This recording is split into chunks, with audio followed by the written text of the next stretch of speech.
अस्सलामुअलैकुम everyone, welcome to जोर का जोड़। मीरब जीशान की तरफ से आपको बहुत बहुत खुश आमदीद।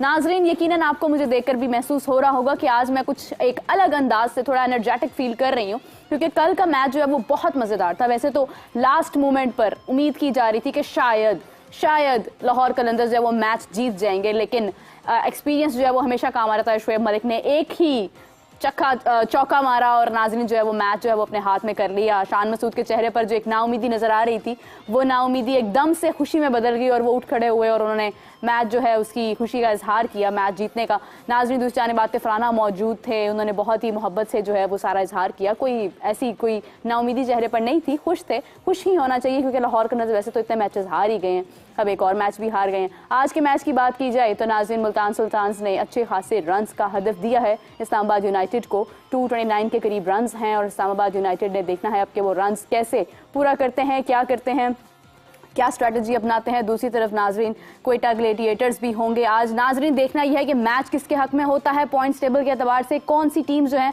वो प्ले ऑफ में जाती हैं। इस हवाले से बात करते हैं, बढ़ते हैं अपने पैनलिस्ट की तरफ। नाजरीन आप सबकी जान PSL की शान हाफिज इमरान, अस्सलाम वालेकुम। वालेकुम सलाम मीरा, बहुत शुक्रिया। नाजरीन दूसरी जानिब हमारे सामने स्टैट्स को लेकर आएंगे, हमें बताएंगे कि कल के मैच में स्टैटिस्टिकली कहाँ मिस्टेक्स थी। उमर जाहिर, अस्सलाम वालेकुम। वालेकुम अस्सलाम, बहुत शुक्रिया। हाफिज, अब आपसे जानना चाहूंगी, कल जब मैच जारी था तो लास्ट मोमेंट पर ऐसा महसूस हुआ कि शायद जब शाहीन जमान को समझा रहे थे, कुछ बहुत ही मोहब्बत का इजहार कर रहे थे, उनको काफ़ी एक कॉन्फिडेंस में ले रहे थे, एतमाद में ले रहे थे, उसके बावजूद जमान आए और उन्होंने एक बहुत ही कह रहे हैं कि एक उस तरह की बॉल करवाई जो बॉल शायद नहीं करवानी चाहिए थी। इसको शोएब मलिक का एक्सपीरियंस कहेंगे या एक ख़राब बॉल पर एक कैची से अंदाज में परफॉर्मेंस कहेंगे? देखिए, अगर आप मजमूई तौर पर देखते हैं तो ज़मान खान इस पूरे टूर्नामेंट में उस फॉर्म में नज़र नहीं आए जिस तरीके से वो माजी में गेंदबाजी करते हुए दिखाई दिए हैं। गुज़िश्ता 2 बरसों में जब लाहौर कलंदर्स ने कामयाबी हासिल की है तो ज़मान ज़्यादा बेहतर गेंदबाजी करते हुए दिखाई दिए। बिलखुसूस जब आप आखिरी ओवर्स की बात करते हैं तो वहाँ पर उनकी सलाहियतें ज़्यादा बेहतर तरीके से उन्होंने उसका इजहार किया और एक्यूरेट बहुत ज़्यादा थे और उसका कलंदर्स को फ़ायदा भी हुआ। इस टूर्नामेंट में मजमूई तौर पर उनकी कारकर्दगी का मयार ख़राब था, अच्छा नहीं था। कहीं कहीं कुछ हिस्सों में उन्होंने अच्छी बॉलिंग की, लेकिन मजमूई तौर पर गेंदबाजी उनकी ठीक नहीं थी। कल भी अगर आप देखते हैं, वैसे तो 8, 9, 9, 10 रन, 10, 12 रन का दिफा बड़ा मुश्किल होता है T20 क्रिकेट में आखिरी ओवर में, और जब एक ऐसा खिलाड़ी जो कि बहुत ज़्यादा तजुर्बा रखता है इंटरनेशनल क्रिकेट का, बिलखुसूस T20 क्रिकेट का भी, तो उसके सामने थोड़ा और मुश्किल हो जाता है। लेकिन फिर भी अगर आप अपनी फील्डिंग के मुताबिक गेंदबाजी करते हैं तो आपके पास इम्कानात ज़्यादा होते हैं। बिल्कुल। चूँकि उनका टाइम अच्छा नहीं था, इसलिए वो जो आखिरी बॉल था वो भी शायद उतना अच्छा नहीं कर पाए। अगर उनका मजमूई तौर पर अच्छा वक्त चल रहा होता तो आज कलंदर्स बिल्कुल ऐसा ना होता कि वो सिर्फ एक ही मैच जीत पाए हैं, और ना ये होता कि वो डिफेंड नहीं कर पाए ज़मान। शोएब मलिक बहुत तजुर्बाकार हैं, उन्होंने बिल्कुल जिधर का बॉल था उधर खेला। अगर वो कुछ गैर मामूली अंदाज में करने की कोशिश करते तो हो सकता है कि वो कामयाब ना हो पाते, लेकिन चूंकि जिधर का बॉल था उन्होंने उधर खेला, जिधर उन्होंने बाउंड्री पर फील्डर लिए हुए थे उधर उन्होंने बॉल नहीं किया। तो ये माइंड गेम है बेसिकली। मेरा ख्याल है वो भी समझ चुके थे, चूंकि उन्होंने फील्डिंग पैक की हुई है अपना ऑन साइड पर, तो बॉल ये बाहर ही करेंगे। तो ये उन्होंने अपने तजर्बे का इस्तेमाल किया। कलंदर्स के लिए ये पूरा का पूरा साल ही अच्छा नहीं था और अभी तक वो सिर्फ एक मैच ही जीत पाए हैं हम। तो मजमूई तौर पर तो ये है कि कुछ गलतियां उनकी तरफ से हैं। कल देखें अब्दुल्ला शफीक को, जैसे उन्होंने टूर्नामेंट इनके हमेशा से जब भी वो जीते हैं तो बड़ा नुमाया किरदार रहा है अब्दुल्ला शफीक का, लेकिन इस मरतबा उनको उतने मौके नहीं मिले। और कल जब उनको मिला मौका तो उन्होंने देखा कि रन्स भी उन्होंने किए हैं। फ़खर ने भी कल निस्फ सेंचुरी स्कोर की, ये उनके टूर्नामेंट में पहली निस्फ सेंचुरी थी टूर्नामेंट के अख्ताम पर, जबकि कलंदर्स की कैंपेन ख़त्म होने वाली है। तो इन दोनों की तरफ से रन्स आए हैं। कलंदर्स के लिए चूँकि बाकी कुछ नहीं था, वो सिर्फ यही उनकी तरफ से होना था। अगर वो जीत जाते हैं तो कराची के लिए मुश्किलात होती है, लेकिन उनकी नाकामी से ये ज़रूर हुआ कि कराची के लिए उम्मीद पैदा होगी कि वो आगे जा सकते हैं। सो कलंदर्स ने मजमूई तौर पर इस टूर्नामेंट में अच्छी क्रिकेट नहीं खेली है, लेकिन कहीं जब भी वो खेले हैं तो एंटरटेन हुआ क्राउड बहुत अच्छे तरीके से। दिलचस्प मैचेस हुए, करीबी मैचेस हुए, जिसमें आपको बहुत सनसनी नजर आई, दिलचस्पी नजर आई। कल भी बिल्कुल वैसे ही था। और अगर आखिरी गेंद पर पूरी मोहब्बत जो है वो लाहौर के लिए नजर आ रही है। आखिरी गेंद पर अगर मैच का फैसला होता है तो इससे ज्यादा दिलचस्प मैच क्या हो सकता है? दिलचस्प मैच क्या होगा, बिल्कुल हकीकत है। बहुत क्रेडिट कराची को कि उन्होंने कुछ तब्दीलियां की और उनको ज़रूरत थी। शान मसूद कप्तान है पाकिस्तान की टेस्ट टीम के, और उनकी ज़ाती कारकर्दगी भी इस टूर्नामेंट में कोई बहुत अच्छी नहीं रही है। लेकिन कल उन्होंने जिस तरीके से अपनी टीम को खिलाया निस्बतन बेहतर अंदाज में, और चेज़ करते हैं जब आप इस किस्म का, और अब अगर आप आखिरी गेंद पर मैच में फतह हासिल करते हैं तो ये बहुत ज़्यादा आपको एतमाद देता है। और देखते हैं कि आने वाले मैचेस में फिर वो क्या इस सिलसिले को बरकरार रखते हैं, क्योंकि किसी के पास अब ज़्यादा मैचेस तो है नहीं, प्ले ऑफ का मरहला शुरू हो जाना है और कराची के पास कुछ ज़्यादा वक्त बाकी नहीं है। अगर वो टूर्नामेंट में रहना चाहते हैं तो उनको अच्छी क्रिकेट कुछ देर और खेलना पड़ेगी, उसके बाद तो फिर आपके प्ले ऑफ शुरू हो जाएंगे।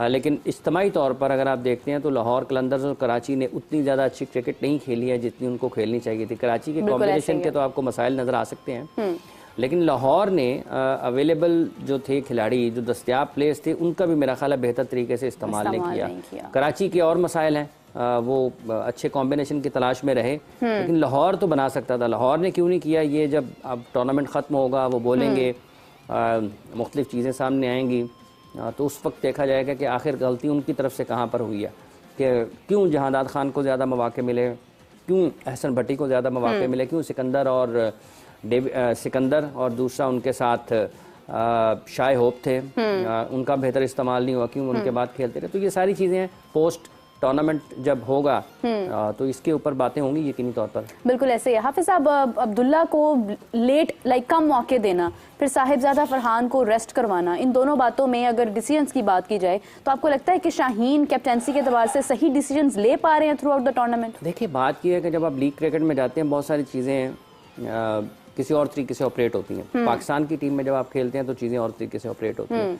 अब्दुल्ला शफी को कम मौके मिले, लेकिन आप देखें कि साहिबजादा फरहान उनकी जगह पर खेले, रन उन्होंने भी किए हैं। कलंदर्स का मसला फ़खर जमान रहे हैं। अगर फ़खर जमान रन करते तो आपको वो टीम बिल्कुल मुख्तलिफ नजर आती। चूंकि फ़खर ने रन नहीं किए, साहिबजादा फरहान, अब्दुल्ला वाला किरदार तो आप ये कह सकते हैं कि साहिबजादा फरहान ने निभाया, लेकिन फ़खर जमान के रन ना आने की वजह से टीम की मुश्किलात में इजाफा हुआ। फिर उसके साथ साथ उनके जो फास्ट बॉलर्स थे वो परफॉर्म नहीं कर पा रहे थे जब टीम को जरूरत थी। राशिद खान थे नहीं, तो ये कुछ उन्होंने गलतियां की। कुछ उनके पास एक दो प्लेयर्स उनके इधर थे, डेविड विज़ा थे, कल भी देखेंगे उन्होंने 9 गेंदों पर 24 रन नॉट आउट की इनिंग्स खेली है। विज़ा सारे मैचेस नहीं खेल पाए हैं। विज़ा खेलते तो टीम की सारे मैचेस खेलते तो हो सकता है कुछ फर्क वो पड़ सकता था, लेकिन सवाल ये पैदा होता है कि कलंदर सोच क्या रहे हैं। मेरा ये ख्याल है कि शायद वो 2025 की PSL की भी तैयारी उन्होंने इसी टूर्नामेंट में करने की कोशिश की है।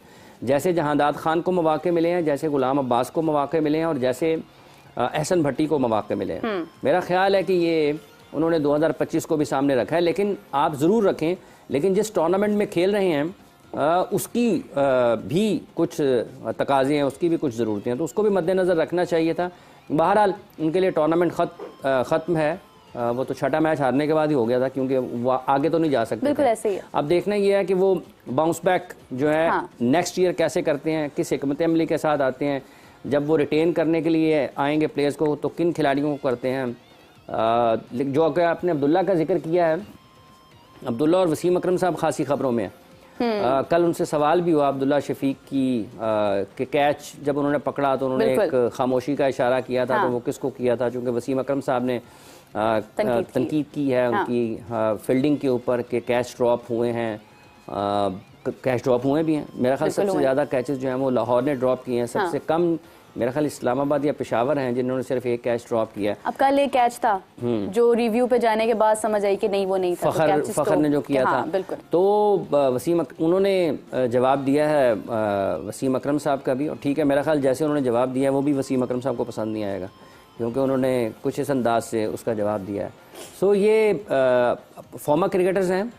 अगर कोई क्रिकेट नहीं भी खेला है और अगर वो आपके टूर्नामेंट के दौरान या किसी भी जगह पर कुछ बातचीत हो रही है, तो जब आप अच्छा खेलते हैं यही लोग आपकी तारीफ भी करते हैं। जब आप अच्छा नहीं खेलते हैं तो आपको तनकीद का भी सामना करना पड़ता है। तो वसीम अकरम पाकिस्तान के साबिक कप्तान हैं, तजुर्बा रखते हैं, दुनिया की क्रिकेट की तारीख में वो मुनफरिद बाएं हाथ से गेंद करने वाले फास्ट बॉलर हैं। उन जैसा शायद दुनिया में कोई और फास्ट बॉलर नहीं है बाएं हाथ से गेंद करने वाला।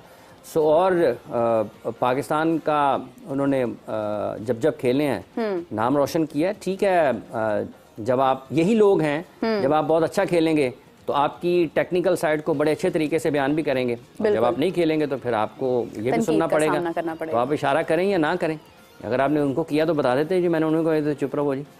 नहीं, देखें हाफिज साहब, वसीम अकरम साहब जो हैं अब वो शाहीन पर भी खासी बात कर रहे हैं।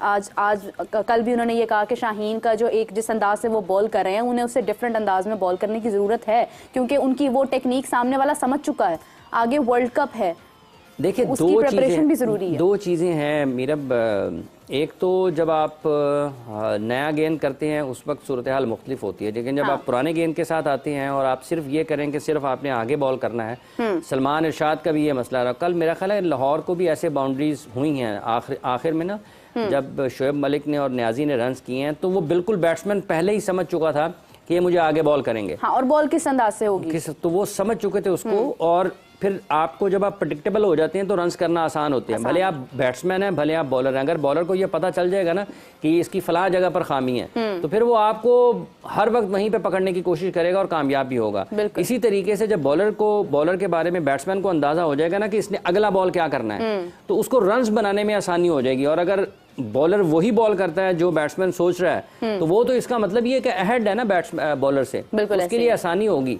तो ये टूर्नामेंट अगर कोई आउट ऑफ फॉर्म है या किसी की कुछ चीज़ें ऐसी हुई हैं कि जो वो करना चाह रहे थे और नहीं कर पाए हैं और रन्स हुए हैं बॉलर को, तो उसके लिए ये सीखने का मरहला है कि जब उन्होंने आगे क्रिकेट खेलनी है। शाहीन पाकिस्तान के कप्तान हैं, अल्लाह करे जिस तरह उनकी पेस वापस आई है 140 प्लस पर गए हैं, तो ये बाकी सारी चीज़ें भी इनमें भी वो बहुत बेहतरी कर सकते हैं, इसमें भी बहुत बेहतरी कर सकते हैं। वसीम अकरम बहसियत लेफ्ट आर्म फास्ट बॉलर, उनकी राय सबसे ज्यादा मुकद्दम है। अगर वो किसी भी मामले में किसी फास्ट बॉलर के लिए कोई बात कहते हैं तो वो सबसे ज्यादा अहमियत रखती है, क्योंकि उन्होंने एक तवील अरसे तक मतलब यही काम किया। और क्रिकेट से अलग होने के बाद भी 2003 के बाद वो नहीं खेले, तो आज तक भी उसको 21 बरस उसको भी हो गए हैं क्रिकेट से जब वो अलग हुए हैं। वो उसके अमली तौर पर क्रिकेट से अलग होने के बाद भी क्रिकेट का ही काम कर रहे हैं ना, कमेंट्री कर रहे हैं। तो ये सारी चीजें उनके सामने हैं। अगर वो किसी भी हवाले से किसी के लिए कोई मशवरा देते हैं या कोई ऐसी बात जो किसी भी फास्ट बॉलर की खामी के ऊपर बात करते हैं तो उसको बड़े ध्यान से और तवज्जो से सुननी चाहिए, क्योंकि बाज़ औक़ात आपको बहुत सारे लोग कुछ बता रहे होते हैं लेकिन उनमें से हो सकता है कोई भी वो चीज़ ना बता रहा हो जिसकी आपको ज़रूरत होती है, और कोई एक शख्स ही आपको वो चीज़ बता देता है जिससे आपकी कारकर्दगी में नुमाया तौर पर फ़र्क आ जाता है। तो वसीम अकरम बिलखुसूस फास्ट बॉलर्स के लिए वो हैसियत ज़रूर रखते हैं, बिल्कुल सही, बिल्कुल सही। उमर, आपसे जानना चाहूंगी, वैसे तो शो खत्म करने का वक्त हो रहा है, हमारे पास टाइम बहुत थोड़ा है, लेकिन आपसे सवाल करना जरूरी है। कल के मैच के बारे में आप क्या कहेंगे? आपको क्या लगता है कि वैसे तो कराची किंग्स की जानिब से भी कोई बहुत अच्छी कारकर्दगी नहीं थी, शोएब मलिक ने एंड पे परफॉर्मेंस दी, एक्सपीरियंस दिखाया, चौका लगाया, स्कोर पूरा कर दिया, लेकिन आपको क्या लगता है कि ज्यादा गलती, ज्यादा जो एक प्रॉब्लम थी वो कौन सी टीम से नजर आ रही थी? देखिए, दोनों टीमें जो है वो बॉटम पे है पॉइंट टेबल में, दोनों ने थ्रू आउट द टूर्नामेंट जो मिस्टेक्स किए। हाँ, कुछ आप कह सकते हो कि एंड पे जो है नर्व्स को होल्ड नहीं कर पाई कलंदर्स, लेकिन कराची ने भी कोई जो है कभी नहीं जाने दी कि मैच हारे, क्योंकि आप देखें जब आपको स्टार्ट मिल गया, अब कैप्टन शान मसूद को माशाल्लाह से स्टार्ट मिल गया, 26 रन किए, तो उनको चाहिए था आगे लेके जाते चीज़ों को, ठीक है ना। फिर आप तरकीद करते हैं मलिक जैसे प्लेयर पे जो बार बार आपका मुंह चुप करते हैं कि भाई मैं अभी भी परफॉर्म कर रहा हूँ, अभी भी परफॉर्म कर रहा हूँ, और कल उन्होंने फिर प्रूव किया है। और मुझे हैरानी है जितने भी तजिया निगार है वो बात भी करे ना, खुले दिल से तारीफ नहीं करे, कोई ग्रज शो होता है कि भाई मलिक ने क्यों रन्स किए, फिर कहते हैं कि इस तरह के यार ये तो उनका रोल ही यही है, लीग्स वगैरह खेलते हैं। तो भाई देखो ना, सीखे सारे जो फ्रिज प्लेयर्स हैं, यंगस्टर्स हैं सारे, शोएब मलिक से, और कितनी उम्दगी के साथ खेले। इरफान नियाज़ी ने जो क्विक फायर जो 30+ रन स्कोर किए, क्यों किए? क्योंकि शोएब मलिक साथ थे, उन्होंने कहा कि भाई अपने नेचुरल स्टाइल से खेलो। बाद में उन्होंने इमरान ताहिर से गुफ्तगू की है और उन्होंने कहा कि शोएब भाई ने उनको कहा है कि यार अपने स्टाइल से खेलो, साथ हूँ और हम कर लेंगे।